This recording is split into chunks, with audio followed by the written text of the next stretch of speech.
রব্বের বিনিময়ে রব্বুল আলামিন আমরা এখনো সুস্থ সাইয়্যিআতি আ'মালিনা রব্বানা ওয়া তাওফানা মা'আল আবরার।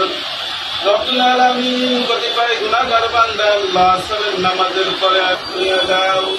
রব্বুল আলামিন তুমি আমাদের সবাইকে পাঁচ ওয়াক্ত নামাজ জামাতের সহিত আদায় করার মতই হয়েছে। রব্বুল আলামিন আমাদের সংবাদকর্মী কতজন আহত হয়েছে, কতজন নিহত হয়েছে আল্লাহ সঠিকভাবে জানি না। রব্বুল আলামিন তুমি তো সব কিছু কর্মে আলাপ আল্লাহ, যারা তোমার ডাকে সাড়া দিয়ে চলে গেছে রব্বুল আলামিন তুমি তাদের সমস্ত জিন্দেগীর গুনাহগাতা মাফ করিয়া দাও।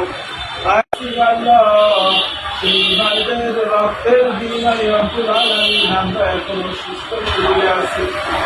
আল্লাহ রব্বুল আলামিন তুমি আমাদের সকলকে আল্লাহ দেশের যে মহব্বত, দেশের যে উন্নতি করার জন্য আল্লাহ